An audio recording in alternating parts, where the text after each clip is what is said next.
Ya, jadi apa tadi? Bagaimana caranya menggabungkan antara string dengan variabel, ya. String interpolation include the variable name as placeholder within the string. There are two standard method, ya. Ini nanti saya tambahkan satu standarnya lagi. Yang pertama namanya comma separator, yang kedua namanya apa? Format. Nanti saya tambahkan namanya f string. Nanti kita gunakan f string aja. Mungkin format saya kenalkan aja. Ya. Oke, silakan kita mulai. Variable, ya. Variable may be interpolated, ya, into string using comma to separate clauses, ya. Dua-dua ya. Oke. Jadi variabel dapat diinterpolasi dalam string menggunakan koma to separate clauses. Ya, it is similar to the plus operator. Ya, except it adds spacing for you. Oke, kita coba praktekkan di sini. Yang pertama adalah, ya, yang pertama silakan saya ikutin dari e-booknya aja. Kita sekarang bicara tentang koma separator, ya. Jadi kasih markdown, di situ namanya adalah 1 2 3, kasih namanya koma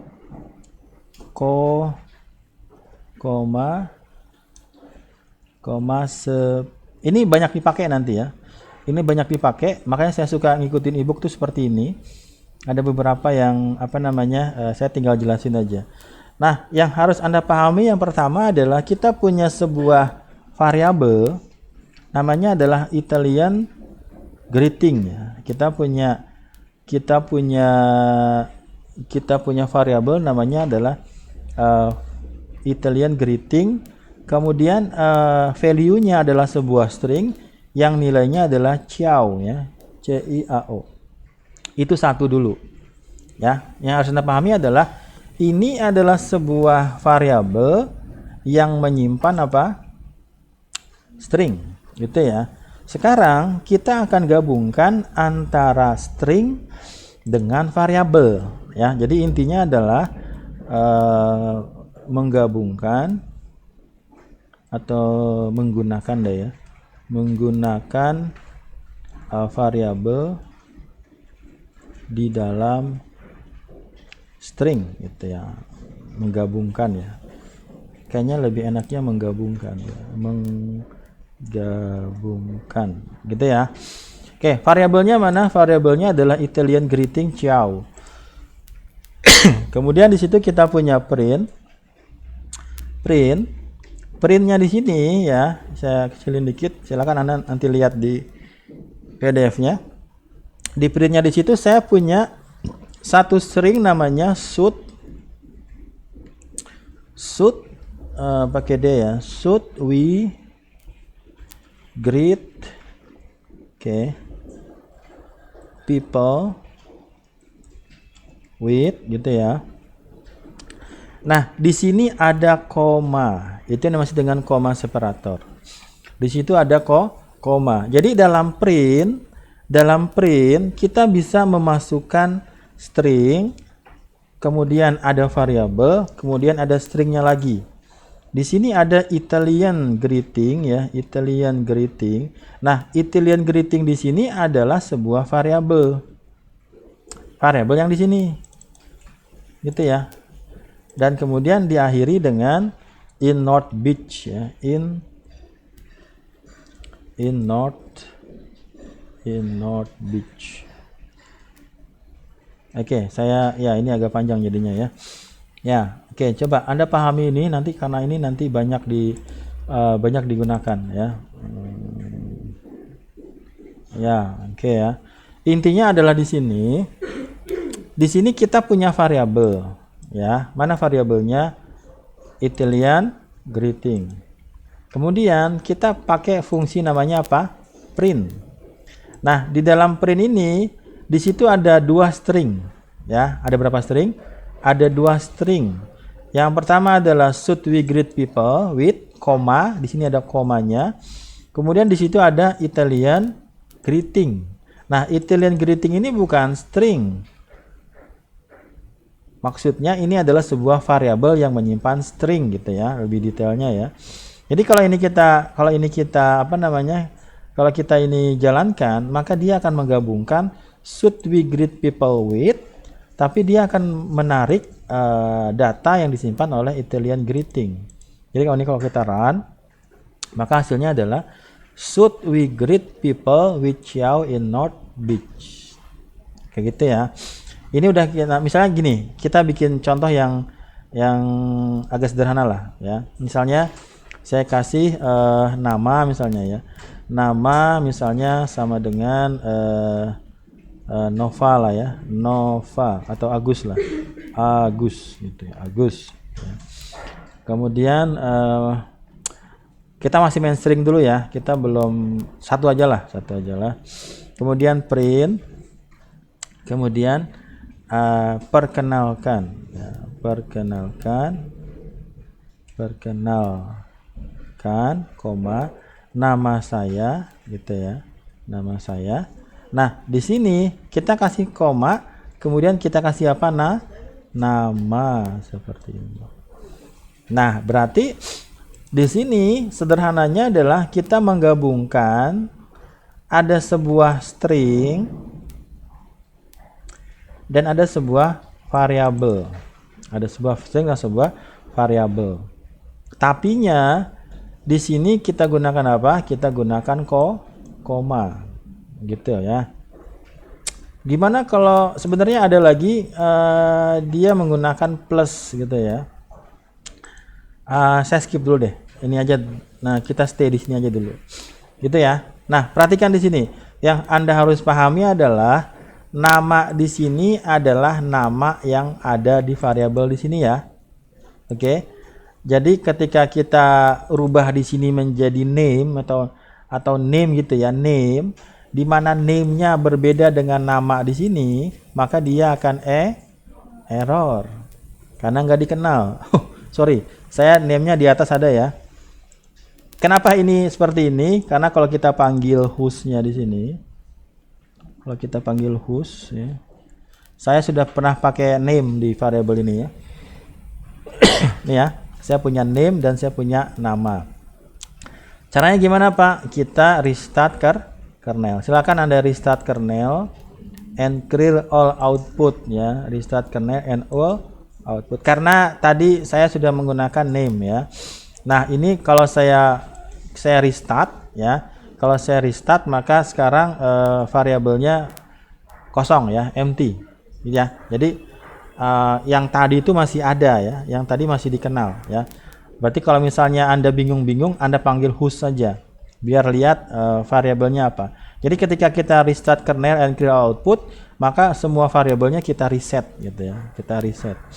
Oke, nah ini baru kalau kita running, sekarang dia bakal error karena name di sini nggak dikenal ya. Kalau kita panggil pakai host, maka dia baru mengenal nama saja. Gitu ya, itu yang harus dipahami. Jadi di sini maksudnya adalah variabel bisa kita gunakan dalam sebuah print, gitu ya. Intinya adalah variabel bisa kita gunakan dalam print. Oke Mbak Indri? Oke. Variabel bisa kita gunakan dalam print, gitu ya. Oke, itu satu. Yang kedua, ini sudah bisa dipahami? Anda bisa mengikuti nggak? Bisa ya. Yang kedua ada yang namanya saya pakainya f-string aja ya. Saya pakai namanya f-string. Silakan Anda ikutin di sini. Saya bilang nama, gitu ya. Saya bilang nama. Saya katakan namanya adalah Ronald, gitu ya. Ronald. Kemudian saya kasih usia. Usianya saya kasih misalnya 37. Oke ya. Sebenarnya tadi ketika kita pakai koma itu ada masalah kalau tipenya adalah integer ya. Tapi saya pengen Anda masuk di sini. Ini namanya adalah f-string ya. Namanya adalah f-string. Di buku ini dipakainya format, tapi saya pengen Anda menggunakan f-string. Oke. Perhatikan di sini. Saya pakai print. Ya. Kemudian dalam print ini ya, oke, perhatikan di sini Anda lihat di sini ya. Di sini saya pakai berapa tanda petik? 2 ya. 2 tanda petik. Nah, perhatikan di sini. Saya awali dengan F. Diawali dengan apa? Diawali dengan F ya. Oke. Kalau kita awali dengan F ya, maka nanti di sini ya akan ada 2. Yang pertama misalnya nama saya gitu ya. Kemudian saya kasih nama. Ini error ya, ini error, sengaja saya bikin error. Kemudian usia. Oke, usia. Oke, usia titik 2. Ini error ya. Ini error. Enggak error sih ya. Enggak error enggak. Ini usia usia. Oke. Silakan kita running. Tampilannya apa? Nama saya, nama, usia, usia. Gitu ya. Oke. Oke, nah sekarang variabelnya di sini namanya apa? Nama. Yang kedua apa? Usia. Perhatikan di sini, perhatikan di sini. Tadi saya sudah katakan kita gunakan F string. Nah, kalau ini sebuah nama, sebuah string, sebuah label, kita kasih kurung kurawal sama kurung tutup seperti ini. Ya, kemudian ini juga ada kurung kurawal, kurung tutup seperti ini. Ya, syaratnya adalah ini akan dikenal sebagai sebuah variabel. Ya, syaratnya apa? Variabel ini sudah ada. Ya, variabelnya sudah ada. Syaratnya ada 2. Yang pertama adalah kita awali dengan F. Oke.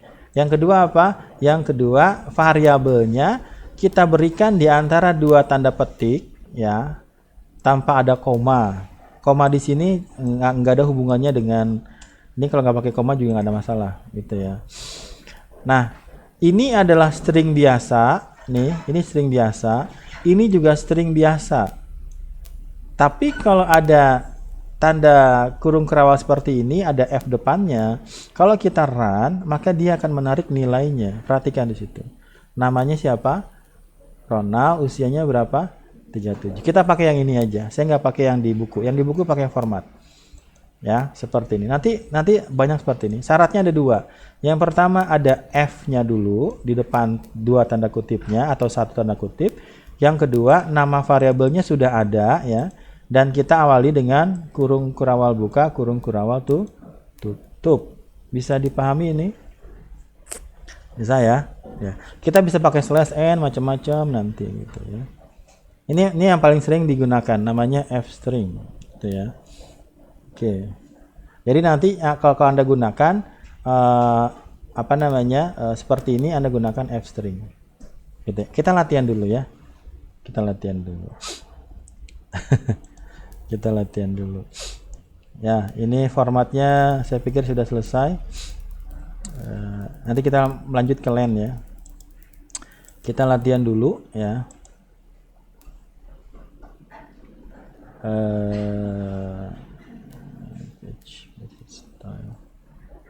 Oke.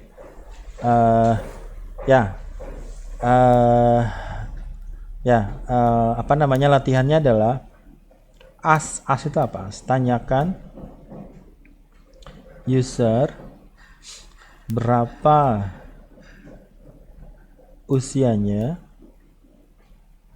ya, kemudian hitung nilai BMI-nya, lalu tampilkan 2 informasi ini.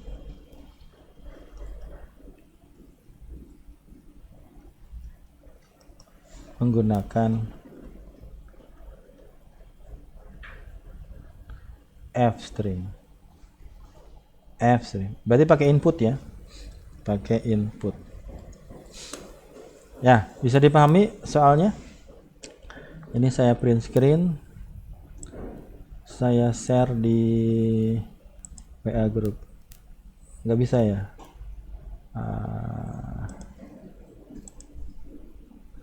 Ya, saya pengen Anda coba dulu.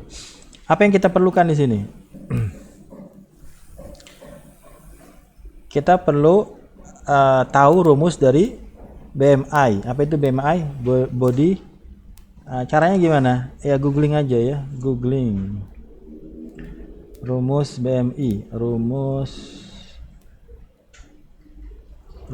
BMI. BMI itu ada hubungan dengan usia nggak? Nggak ada ya.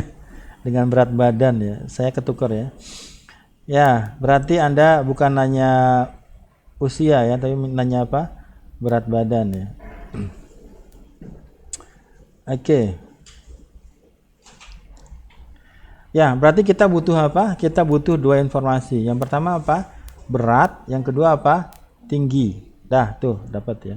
Berarti yang ditanya apa? Yang ditanya adalah bukan usia ya. Saya nggak nyambung ini.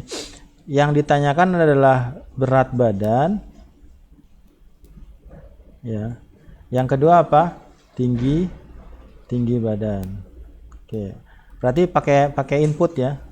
Kemudian apa rumus BMI tadi? BMI sama dengan apa tadi? Berat badan dibagi dengan height in meter kuadrat ya. BB dibagi dengan TB kuadrat. Saya kasih waktu 5 menit cukup? Ya sudah 10 menit ya.